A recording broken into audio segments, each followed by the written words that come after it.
کہ اگر عورت کو بچہ بھی ہو رہا ہو اور وہ اونٹنی کی اوپر بیٹھی ہو، زچگی کے وقت، بچے کی پیدائش کے وقت عورت کو ایک اونٹنی پہ بٹھایا جاتا تھا عرب کے اندر تاکہ آسانی سے ڈلیوری ہو جائے، آسانی سے بچہ پیدا ہو جائے۔ فرمایا اللہ کے نبی نے اگر تم اس اونٹنی پر بھی بیٹھی ہوئی ہو اور تمہارے بچے کا ڈلیوری کا وقت قریب ہو اور اس حال میں تمہیں تمہارا شوہر ہم بستری کے لیے تمہیں بلائے، تم سے وہ یہ چاہے کہ ہم اپنی بیوی سے فائدہ حاصل کرے، تو آئے عورت تجھے اس وقت بھی اپنے شوہر کے پاس جانا پڑے گا، اس لیے کہ اس کے دل میں لگی ہوئی آگ کو تیرے علاوہ کوئی بجھا نہیں سکتا ہے۔ اگر اس کے دل کی آگ کو تو نے نہیں بجھایا تو تیرا شوہر غلط کام میں پڑ سکتا ہے، ادھر ادھر جا سکتا ہے، اس کے خرمن میں آگ لگ سکتی ہے، وہ غلط راستے پر جا سکتا ہے۔ فرمایا کہ عورت کو اس حال میں بھی اپنے شوہر کے پاس آنا پڑے گا اور اس پوزیشن میں بھی وہ اپنے شوہر کو اپنے جسم سے نہیں روک سکتی ہو۔ سن لو، اللہ کے نبی فرماتے ہیں اگر تم چولہے پر بھی بیٹھی ہو، روٹیاں پکا رہی ہو، آگ جل رہی ہو، روٹی جلتی ہے تو جل جانے دو، اگر تمہارا شوہر تمہیں بلاتا ہے کہ تم سے کچھ فائدہ حاصل کرے تو تم چولہے کو چھوڑ کر، روٹیاں پکانا چھوڑ کر اپنے شوہر کے پاس جاؤ گی، اس کے ارمان کو پورا کرو گی، اس کے دل کے مقصد کو پورا کرو گی، اس میں نو نہیں ہونا چاہیے۔ میری ماں بہنوں، یہ تمہارا گھر بنانے کے لیے محمد رسول اللہ نے اس حد تک اجازت دی ہے، اس حد تک حکم دیا ہے عورتوں کو، تاکہ تمہارا بھی گھر بنا رہے اور اس کا بھی گھر بنا رہے اور وہ دوسری طرف نہ بھٹکتا۔ شوہر کی اطاعت اور فرما برداری ہر حال میں ضروری ہے۔ یہاں تو شوہر کی اطاعت ہوتی ہے، شوہر کی۔ اللہ کے رسول اپنی بیوی کی تعریف کر رہے ہیں، عائشہ صدیقہ کی، تو عائشہ بھی تعریف کر رہی ہیں، اور ادھر تو حال یہ ہوتا ہے کہ عورتیں جلدی تعریف کرتی نہیں ہیں شوہر کی۔ زندگی بھر ناز و نعمتوں سے پالتا رہا ہو، ایک مرتبہ اس کی آپ مرضی کے خلاف کام کر دیجئے، یا ایک مرتبہ تھوڑا سا اس کو پیسہ ویسا کم مل جائے تو کیا کہے گی زندگی میں کبھی سکون ملا ہے تمہارے گھر؟ پوری زندگی پہ پانی پھیر دے گی، آپ پوری زندگی میں پانی پھیر دے گی، پوری زندگی۔ سنا قصہ ایک پیر صاحب تھے، ان کی بیوی ان کو پیر ہی نہیں مانتی تھی، حق تیرے جیسے 336 پیر روز دیکھتی ہوں۔ ایک بار اس عورت نے دیکھا کہ آسمان پر ایک پیر صاحب اڑ رہے ہیں، مصلی ہوا میں بچھا ہوا ہے اور اس پر کھڑے ہو کے نماز پڑھتے ہوئے جا رہے ہیں۔ تو عورت نے اپنے شوہر سے کہا ایک تم پیر بنے پھرتے ہو، آج میں نے پیر دیکھا ہے۔ دیکھا ہے کہاں؟ آسمان میں۔ کیسے دیکھا؟ کا مصلی بچھایا تھا۔ اچھا، ہوا میں اڑ رہا تھا۔ بیوی نے کہا ہاں تمہیں کیسے معلوم؟ نماز پڑھ رہا تھا نا، ہاں ہوا میں اڑ رہا تھا نا، ہاں وہ میں ہی تو تھا۔ اس کا شوہر بولا وہ میں ہی تو تھا۔ بیوی جھٹ سے کہتی ہاں مجھے لگا کہ تم تھے۔ کہا کیوں؟ کہا اسی لیے تو ٹیڑھے ٹیڑھے اڑ رہے تو اڑنا نہیں آ رہا تھا تمہیں، پھر کبھی نکالی۔ ابھی تک اس کی تعریف کر رہی تھی، جب سنا کہ یہ کہہ رہا کہ وہ میں ہی تو تھا تو کہہ دی تبھی تو ٹیڑھے ٹیڑھے اڑ رہے۔ اور ایک مرید نے اپنے پیر کو خواب میں دیکھا کہ جنت میں گھوم رہے ہیں، 70 حوروں کے بیچ میں بیٹھے ہوئے ہیں۔ ہمارے پیر صاحب جنت کے شہد اور دودھ کی نہروں میں گوتے لگا رہے ہیں۔ صبح آنکھ کھلی ان کی، کہنے لگے اپنے پیر صاحب کو جا کے خوشخبری سنا دوں کہ ارے تم تو جنتی آدمی ہو۔ جیسی پیر صاحب گئے، پیر صاحب کے گھر مرید گیا، اس نے دروازے کو دستک دی تو کیا دیکھ رہا؟ اندر آوازیں آ رہی ہیں، تڑا تڑ تڑا تڑ۔ اس نے جھانک کے دیکھا شاید پیر صاحب پٹ رہے ہیں۔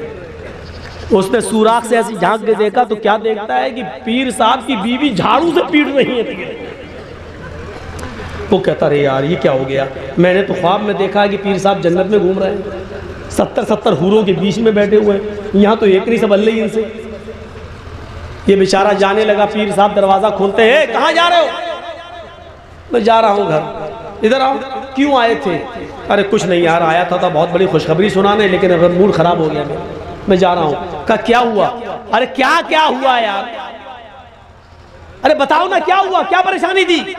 ارے کچھ نہیں پیر صاحب، رات میں نے خواب میں دیکھا تھا کہ 70 حوروں کے بغل میں آپ بیٹھے، وہ ادھر سے بوسہ لے رہی ہے، وہ ادھر سے پکڑ رہی ہے، اور آپ مست ہیں، دودھ کی اور شہد کی نہروں میں گوتے لگا رہے ہیں، جنت کی نعمتوں سے مستفید ہو رہے ہیں۔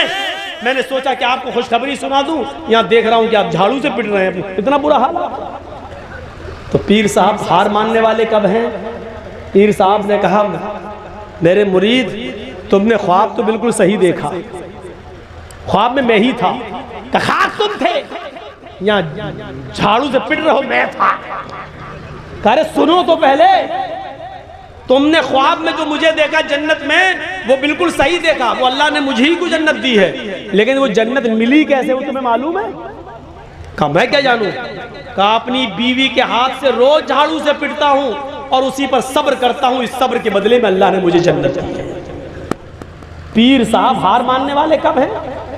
مولوی اور پیر کبھی ہار مانتا ہے؟ کبھی نہیں مانتا۔ وہ کوے اور کبوتر والا چٹکلا سنے ہیں نا آپ؟ ایک شکاری کے جال میں کوا بھی پھنس گیا اور کبوتر بھی پھنس گیا، تو کوا بھی رو رہا تھا کاؤں کاؤں کاؤں، کبوتر بھی گڑر گڑر گڑر پھنس گیا۔ تو کوے کو غصہ آیا، کوے نے کہا چپ، گڑر گو کرتے کرتے کان پکا دیے میرے۔ تو کبوتر بولا تو بھی تو کاؤں کاؤں کاؤں کاؤں کر رہا ہے، تو نے تو میرے کان پکا دیے۔ تو کوا بولا میں تو اس لیے رو رہا ہوں کہ کبوتر بولا ارے میں تو اس لیے رو رہا ہوں کہ میں تو حلال ہوں، اور یہ شکاری مجھے جال سے نکالے گا اور کاٹ کے ذبح کر کے کھا جائے گا، مجھے تو کٹنا ہی کٹنا ہے، اس لیے میں رو رہا ہوں، تو نے کاؤں کاؤں کاؤں کاؤں کر کے میرے کان کائے پکا دیے۔ چپ۔ کوا بولا میں تم سے زیادہ پریشان ہوں۔ کبوتر بولا مجھ سے زیادہ پریشان ہوں؟ ارے تو حرام ہے، تجھے تو جال سے نکال کے اڑا دے گا شکاری، تیرا کیا کرے گا؟ یا پنجرے میں بند کر دے گا تو کھانا پانی دے گا، تو کٹے گا تھوڑی، ہمیں تو کٹنا ہے۔ کوا بولا چپ، کٹنا ہے۔ یہ جال کسی جاہل کا نہیں ہے جس میں ہم پھنسے ہیں، یہ ایک مولوی صاحب کا جال ہے جس میں ہم پھنسے ہیں۔ کبوتر بولا کیا کہ ہاں؟ تو کبوتر نے پوچھا کہ مولوی صاحب کا جال ہوا تو کیا ہوا؟ کرے مولوی پہ کوئی بھروسہ نہیں، کب کوے کو بھی حلال کا فتویٰ دے کے کاٹ کے کھا جائے، میں تم سے زیادہ پریشان ہوں، مولوی کبھی ہار مانتا نہیں، پتہ نہیں کب فتویٰ دے دے کوا بھی حلال ہے، یا یہ کہہ دے کالا کوا حلال ہے، یا یہ کہہ دے کہ 2 پیر والا کوا حلال ہے، اس کا کوئی بھروسہ نہیں، کب حلال کا فتویٰ دے اور ہم کو کاٹ کے کھا جائے۔ مولوی پیر کبھی نہیں ہارتا، کبھی نہیں، سب پریشان ہیں ان سے۔ تو وَأَطَاعَتْ بَعْلَهَا، اپنے شوہر کی اطاعت و فرما برداری، یہ 4 کام جو عورت کر لے، امام کائنات نے فرمایا، اللہ کے نبی نے فرمایا الْمَرْأَةُ إِذَا صَلَّتْ خَمْسًا وَصَامَتْ شَهْرًا وَأَحْسَنَتْ فَرْجَهَا وَأَطَاعَتْ بَعْلَهَا، جو عورت یہ 4 کام کر لے، 4 کام کر لے، 5 وقت کی نماز پڑھ لے، رمضان کے پورے مہینے کے روزے رکھ لے، اپنی شرمگاہ کی حفاظت کر لے، اور اپنی شوہر کی اطاعت و فرما برداری کر لے، فَلْتَدْخُلْ مِنْ أَيِّ أَبْوَابِ الْجَنَّةِ شَاءَتْ، ایسی عورت سے کہا جائے گا آئے اللہ کی نیک بندی، تیرے لیے جنت کے 8 دروازے کھلے ہوئے ہیں، تو جس دروازے سے داخل ہونا چاہے ہو جا، تو جس دروازے سے جانا چاہے چلی جا، تو جس دروازے سے انٹری پانا چاہے پا جا، تیرے لیے جنت کے 8 دروازے کھلے ہیں۔ میری ماں بہنوں لو، تمہارے لیے یہ 4 کام کرنے پر اللہ کے رسول فرماتے کہ جنت میں انٹری مل رہی ہے تمہیں۔ 5 وقت کی نماز پڑھ لو، روزہ رکھ لو، شوہر کی اطاعت کر لو، شرمگاہ کی حفاظت کر لو، جنت میں داخل ہو جاؤ۔ یہ جنت میں جانے کا ایک راستہ ہے۔ جنت میں جانے کا ایک راستہ یہ ہے کہ اللہ کے نبی صلی اللہ علیہ وسلم صحابہ کرام کے بیچ میں بیٹھے ہوئے ہیں، بخاری کی روایت ہے، اچانک آپ نے ایک سوال کیا، من اصبح منکم اليوم صائما، تم لوگوں میں سے آج روزہ کس نے رکھا؟ نفلی روزے کی بات ہو رہی ہے، فرض روزے تو سب رکھتے تھے، اے صحابیوں بتاؤ تم لوگوں میں سے نفلی روزہ کس نے رکھا؟ فقام ابو بکر فقال انا یا رسول اللہ، ابو بکر صدیق اٹھتے اور کہتے ہیں اللہ کے رسول میں نے۔ کہا بیٹھ جاؤ۔ لوگوں روزہ رکھنے میں ابو بکر آگے نکل گئے، اب دوسرا سوال بتاؤ، من اطعم منکم اليوم مسکینا، تم لوگوں میں سے آج کسی مسکین کو کھانا، کسی بھوکے کو کھانا کس نے کھلایا؟ فقام ابو بکر فقال انا یا رسول اللہ، دوبارہ ابو بکر صدیق اٹھتے اور کہتے ہیں اے ابو بکر میں روزے سے تھا، میرے حصے کا کھانا بچا ہوا تھا، میں کھانا کھا نہیں سکتا تھا روزے کی حالت میں، اس لیے میرے دروازے پر ایک بھوکا آدمی آیا، مسکین آیا، میں نے اپنے حصے کا کھانا اس کو کھلا دیا۔ آپ نے کہا لوگو، ابو بکر کھانا کھلانے میں بھی آگے نکل گئے۔ بیٹھو، تیسرا سوال آپ نے پوچھا، من عاد منکم اليوم مریضا، آج تم لوگوں میں سے کسی مریض کی عیادت کرنے کون گیا؟ کیا تمہارے گاؤں میں، تمہارے محلے میں کوئی مریض تھا، کوئی بیمار ہے جس کی عیادت تم نے کی ہو؟ فقام ابو بکر فقال انا یا رسول اللہ، تیسری بار بھی ابو بکر صدیق اٹھتے اور کہتے ہیں اے اللہ کے نبی، میرے گاؤں میں فلاں فلاں بیمار تھا، آج میں اس کے گھر گیا اور اس کی عیادت کر کے آیا۔ آپ نے فرمایا لوگو، یہ تیسری نیکی بھی ابو بکر کے کھاتے میں گئی، یہ تیسرے کام میں بھی ابو بکر آگے نکل گئے۔ اے ابو بکر بیٹھ جاؤ، اب آخری سوال بتاؤ، کون ہے جس نے یہ کام کیا ہو؟ من تبی منکم اليوم جنازۃ، آج کون ایسا آدمی ہے جو کسی جنازے کے پیچھے پیچھے قبرستان تک گیا ہے، نماز جنازہ سے لے کر قبرستان تک جا کر اس کو مٹی تک دیا ہے؟ کون ایسا ہے جس نے جنازے کی نماز سے لے کے کاندھا دینے سے لے کر مٹی تک دی ہو، قبر تک پہنچا ہو اور اس کو مٹی دے کر آیا ہو؟ کوئی ہے جو جنازے کے پیچھے پیچھے چلا ہو؟ فقام ابو بکر فقال انا، چوتھی بار بھی ابو بکر صدیق اٹھے اور کھڑے ہو کر کہنے لگے اے اللہ کے نبی، آج میرے یہاں کسی کی مٹی ہو گئی، انتقال ہو گیا، میں اس کے جنازے میں گیا، میں نے اس کی جنازے کی نماز بھی پڑھائی، بلکہ میں قبر میں بھی اترا، میں نے اس کی باڈی کو قبر میں اتارا بھی، اور قبر میں اتارنے کے بعد پھر میں نے مٹی بھی دی، میں نے یہ کام بھی کیا ہے۔ اب اللہ کے نبی کھڑے ہوتے ہیں اور فرماتے ہیں جس انسان کے اندر یہ چار خوبیاں ایک ہی دن میں جمع ہو جائیں، جس انسان کے اندر یہ چاروں خوبیاں جمع ہو جائیں، جو نفلی روزہ بھی رکھتا ہو، جو مسکین کو کھانا بھی کھلاتا ہو، جو مریض کی عیادت بھی کرتا ہو، اور جو جنازے کے پیچھے پیچھے چلتا ہو، وجبت علیہ الجنہ، اللہ رب العالمین ایسے شخص کے اوپر جنت کو واجب کر دیتا ہے، وہ آدمی جنت کے اندر جا کر رہے گا، ایسے شخص کو اللہ ہر حال میں جنت کے اندر داخل کرے گا۔ کتنا پیسہ خرچ ہو رہا ہے اس کام کے لیے؟ جنت میں جانے کا یہ راستہ بتایا جا رہا ہے، راستہ۔ آئیے میری ماں اور بہنوں، تمہارے لیے ایک راستہ اور بتاتا ہوں۔ اے بھیا جس کو جانا ہو تو جلدی نکلو یار، بیچ میں ڈسٹرب کیوں کرتے ہو؟ کھڑے ہو گئے ہو، ہمیں معلوم ہے اب چائے کی لوک لگی ہوگی یا پیشاب لگا ہوگا۔ بابو جو گیا پینٹ میں جیب میں ہاتھ ڈال کے جا رہے ہیں، لگتا ہے کہ شاہ رخ خان جا رہا ہے، نکال دے۔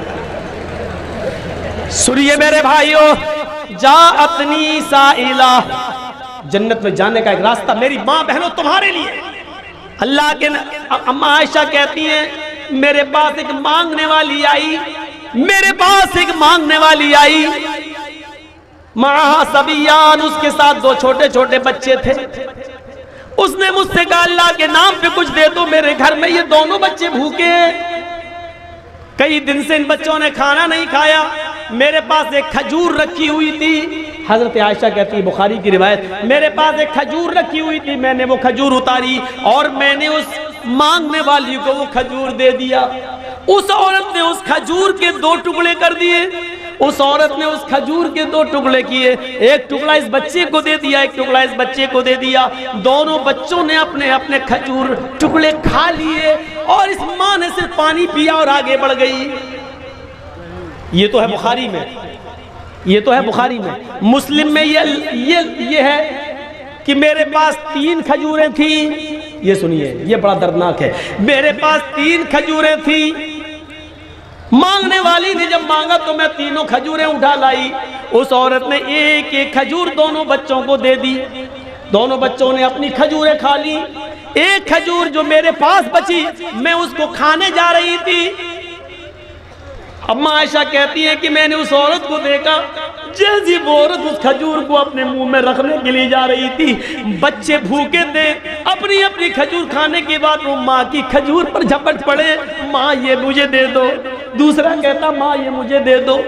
ماں کی ممتا لاڈ میں آ گئی، جوش مارنے لگی، ماں خود بھوکی رہ گئی، لیکن اس نے کسی ایک بچے کے ساتھ بے انصافی نہیں کی، اس نے اس کھجور کے 2 ٹکڑے کر دیے، آدھا اس کو دے دیا، آدھا اس کو دے دیا۔ مسلم میں 1 کھجور تو آدھا آدھا دے دیا، اور بخاری میں 1 کھجور تو آدھا آدھا دے دیا، اور مسلم کے اندر 3 کھجور تھے، 1 دے دیا، 1 اپنے لیے رکھا، لیکن بچوں نے جب جھپٹا تو ماں نے اس کو بھی آدھا آدھا کر دیا، اور آدھا اس کو دے دیا، آدھا اس کو، یعنی بچوں کے حصے میں 1.5 کھجور آ گئی، اور ماں خود بھوکی رہ گئی۔ پانی پیا حضرت عائشہ نے دیا اور وہ چل دی۔ اللہ کے رسول جب گھر میں آئے، حضرت عائشہ نے پورا واقعہ بتا دیا، ایسی ایسی عورت تھی، 2 چھوٹے چھوٹے بچے تھے، اے اللہ کے رسول وہ 3 کھجوریں میں آپ کے کھانے کے لیے رکھی ہوئی تھی، کہ آپ بھوکے آئیں گے تو آپ کو دے دوں گی، لیکن اس بچوں کی بھوک ہم پہ دیکھی نہیں گئی، اس لیے میں نے اس کو 3 کھجوریں دے دی۔ کہا بہت اچھا کیا عائشہ۔ اے اللہ کے نبی، اس عورت نے ان دونوں بچوں کو 1 کھجور دے دی، اور 1 کھجور اپنے لیے رکھ لی تھی، جیسی وہ منہ تک لے گئی بچے اس کے کھجور پر جھپٹ پڑے، ماں کی ممتا جوش میں آئی، اے اللہ کے نبی ماں نے اپنی کھجور کے بھی 2 ٹکڑے کر کے آدھا آدھا دے دیا۔ اللہ کے رسول نے کہا اے عائشہ کیا تم نے یہ منظر اپنی آنکھوں سے دیکھا ہے؟ ہاں۔ کیا اس عورت نے خود کچھ نہیں کھایا ہے؟ کہا نہیں۔ کیا اس نے بچوں کو کھلا دیا ہے؟ ہاں۔ اللہ کے رسول کہتے ہیں عائشہ قیامت کے دن تمہیں گواہی دینا پڑے گی۔ ہاں میں گواہی دینے کے لیے تیار ہوں، میں نے یہ منظر دیکھا ہے۔ عائشہ جو عورت خود بھوکی رہ کر اپنے بچوں کو کھلاتی ہے، اپنے بچوں کی پرورش کا انتظام کرتی ہے، اللہ کی طرف سے اتاری ہوئی اس آزمائش میں پوری اترتی ہے، اور اپنے بچوں کا خیال رکھتی ہے، اپنے بچوں کو بھٹکنے نہیں دیتی ہے، خود بھیک مانگ کر کھلاتی ہے لیکن اپنے بچوں کو بھیک نہیں مانگنے دیتی ہے، ان کی اچھی تربیت کرتی رہتی ہے۔ جانتے ہو عائشہ اس عورت نے ایسا کر کے کیا کیا؟ وجبت علیہ الجنہ، اس عورت نے اپنے اوپر جنت واجب کر لی۔ اللہ اس عورت کو جنت دے کر رہے گا، کیونکہ وہ اپنے بچوں کے لیے آزمائی گئی ہے، اپنے بچوں کو کھلانے پلانے والی، اپنے بچوں کو اچھی تربیت دینے والی، اپنے بچوں کو غلط راستے پہ چلنے سے روکنے والی، اپنی بھوک برداشت کر کے اپنے بچوں کو کھلانے والی عورت قیامت کے دن جنت کے اندر جائے گی۔ یہ جنت میں جانے کا راستہ ہے، جنت میں جانے کا راستہ۔ میرے بھائیوں ایسی ایک راستہ وہ ہے جنت میں جانے کا جس کے چھوٹے پن میں کوئی بچہ مر گیا، انتقال کر گیا، ایک بچے کی عمر 2 مہینے کی انتقال کر گیا، 5 مہینے کا انتقال کر گیا، پیدا ہوتے ہی مر گیا، انتقال کر گیا، 1 سال کا بچہ، 2 سال کا بچہ، 3 4 سال 5 سال کا بچہ، 7 سال تک کا بچہ انتقال کر گیا۔ اللہ کے نبی فرماتے ہیں اب باپ نے اپنے بچے کے انتقال پر صبر کیا، انا للہ و انا الیہ راجعون، اللہ کی امانت تھی اللہ نے لے لی، جس نے اپنے بچے کے انتقال پر صبر کیا۔ قیامت کے دن ان بچوں کی روحیں نکال لی جاتی ہیں، صغارہم دعامیس الجنہ، ان بچوں کی روحیں نکال کر جنت کے اندر ڈال دی جاتی ہیں، اور بلا روک و ٹوک یہ جنت میں گھومتی رہتی ہیں روحیں، چھوٹے چھوٹے بچوں کی روحیں جنت میں گھومتی رہتی ہیں۔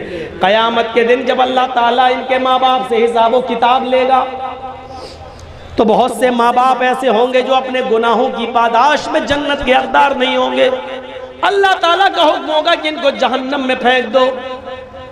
جب فرشتے ان کو جہنم میں لے جا رہے ہوں گے تو اللہ تعالیٰ کہے گا روک لو، اے فرشتوں روک لو، یہ وہ لوگ ہیں جن کے بچپن میں ہم نے چھوٹے چھوٹے بچے چھینے ہیں، کسی کا 1 سال کا، کسی کا 2 سال کا، کسی کا 4 سال کا، 5 سال کا، 6 سال کا، 7 سال کا، میں نے ان کے بچے چھینے، جاؤ اے فرشتوں جنت سے ان بچوں کو لے کر آؤ، ان کو جہنم میں ڈالنے سے پہلے ان کی ملاقات ان کے بچوں سے کرا دو۔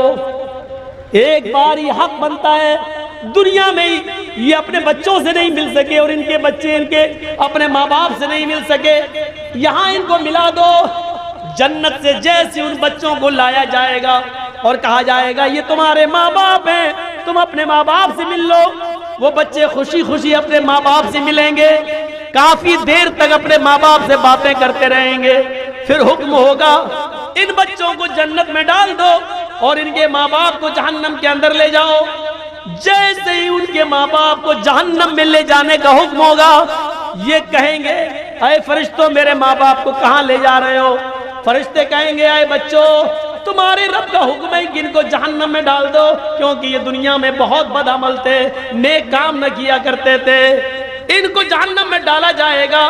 یہ سنتے ہی وہ بچے اپنے ماں باپ کو پکڑ لیں گے، فَيَأْخُذُ بِنَاحِيَةِ ثَوْبِهِ، یہ بچے اپنے ماں باپ کے دامن کو پکڑ لیں گے، لم يُفَارِقَهَا، پھر اس کو چھوڑیں گے نہیں، اپنے ماں باپ کا دامن پکڑ لیں گے اور اس کو چھوڑیں گے نہیں، کہیں گے اے اللہ یہ تیرا کیسا انصاف ہے، اے اللہ یہ تیرا کیسا نیائے ہے، اے اللہ یہ تیرا کیسا انصاف ہے، دنیا میں بھی تو نے مجھ سے میرے ماں باپ سے الگ رکھا، دنیا میں بھی تو نے مجھے میرے ماں باپ سے الگ رکھا، اور آخرت میں بھی تو مجھے میرے ماں باپ سے الگ کر رہا ہے، اے اللہ جب آخرت میں بھی مجھ سے میرے ماں باپ کو الگ کرنا تھا تو دنیا میں تو نے مجھ سے میرے ماں باپ سے الگ مجھے کیوں کیا؟ اے اللہ میں اتنا بدنصیب کیوں، نہ تو دنیا میں مجھے میرے ماں باپ ملے، نہ آخرت میں بھی مجھے میرے ماں باپ مل رہے ہیں۔ یہ کہتے ہوئے وہ بچے اپنے ماں باپ سے چپک جائیں گے، چمٹ جائیں گے اور کہیں گے نہیں اے اللہ میں اپنے ماں باپ کو جنت میں لے جا کر رہوں گا۔ اللہ رب العالمین کہے گا اے فرشتوں ان معصوم نونہال بچوں کی آرزوؤں کو اور تمناؤں کو میں نے پورا کر دیا ہے، جاؤ اے چھوٹے چھوٹے بچوں تم اپنی تمنائیں لے کر آئے ہو، جاؤ تم اپنے اپنے ماں باپ کی انگلی پکڑو اور ان کو اپنے ساتھ جنت کے اندر لے کر جاؤ، میں نے تمہاری وجہ سے تمہارے ماں باپ کو بخش دیا ہے، تمہاری وجہ سے تمہارے ماں باپ کو جنت دے دی ہے، جاؤ اے بچوں اپنے ماں باپ کو جنت کے اندر لے جاؤ، ہاتھ پکڑ لو اپنے ماں باپ کا اور جنت میں لے جاؤ۔ لیکن کون سے بچے؟ جن بچوں کے انتقال پر جن کے ماں باپ نے صبر کیا ہوگا اور جن کی ماؤں نے صبر کیا ہوگا، گلے پھاڑ پھاڑ کے نہیں روئی ہوں گی، جاہلیت کے نعرے نہیں لگائے ہوں گے، الٹے سیدھے جملے نہیں بولے ہوں گے اور ماتم نہیں کیا ہوگا، نوحہ نہیں کیا ہوگا، گریبان چاک نہیں کیا ہوگا، ایسے ماں باپ کو بچہ جنت کے اندر لے جائے گا، ایسے ماں باپ کو بچہ جنت کے اندر لے جائے گا۔ یہ جنت میں جانے والے راستے تھے، اور بھی بہت سے راستے ہیں، میں نے تو ابھی شارٹ کٹ میں اتنے راستوں پہ میں چل سکا، 2 گھنٹے کی تقریر میں میرے بھائیوں کنٹینیو کئی راتیں جاگتے ہوئے ہو گئی، اس لیے اب میری ہمت آگے نہیں بڑھ پا رہی ہے۔ میرے بھائیوں جنت میں جانے کے راستوں میں سے ایک راستہ یہ بھی ہے کہ من بنا للہ مسجدا بنا اللہ لہ بیتا فی الجنہ، جو دنیا میں اللہ کے لیے مسجد بنائے گا اللہ اس کے لیے جنت میں گھر بنائے گا۔ یہ زکوٰۃ و خیرات، صدقہ اور مدرسوں میں دان دینا، یہ بھی جنت کے راستوں میں سے ایک راستہ ہے۔ میرے بھائیوں آپ آؤ اور بڑھ چڑھ کر مدارس اسلامیہ میں صدقہ خیرات زکوٰۃ دے کر اور جنت کا سرٹیفکیٹ لیجئے اور جنت کے حقدار بنیے۔ یہ جنت کے راستوں میں سے راستے ہیں جانے کے، صدقہ و خیرات کرتے رہیے، زکوٰۃ دیتے رہیے اور مدارس اسلامیہ کی ذمہ داری کو سنبھالیے۔ اردو تو ختم ہو چکی ہے ہمارے انڈیا سے، اگر ہم نے عربی مدرسوں کا ساتھ نہیں دیا تو عربی بھی ختم ہونے کی پلاننگ چل رہی ہے، عربی بھی ختم کر دینے کے منصوبے چل رہے ہیں، اور یہ سب سرکار کی آنکھ کے نیچے ہو رہے ہیں، ناک کے نیچے ہو رہے ہیں۔ اللہ تعالیٰ ان مدارس اسلامیہ کی حفاظت فرمائے، اللہ تعالیٰ ہمیں جنت کے راستوں میں چلنے کی توفیق عطا فرمائے۔ بار الہ تجھ سے دعا کرتا ہوں کہ جو لوگ تیری رحمت کو جا چکے ہیں اللہ ان کی قبروں کو نور سے بھر دے، اے اللہ ان کے گناہوں کو معاف فرما دے، جنت الفردوس میں اعلیٰ علیین کے اندر ان کے روحوں کو جگہ عطا فرما۔ اے اللہ جب تک تو ہمیں زندہ رکھ، اسلام پہ زندہ رکھنا، اور جب ہمارا خاتمہ ہو تو ایمان پر ہمارا خاتمہ فرمانا۔ وما علینا الا البلاغ المبین وآخر دعوانا ان الحمد للہ رب العالمین۔ السلام علیکم ورحمۃ اللہ وبرکاتہ۔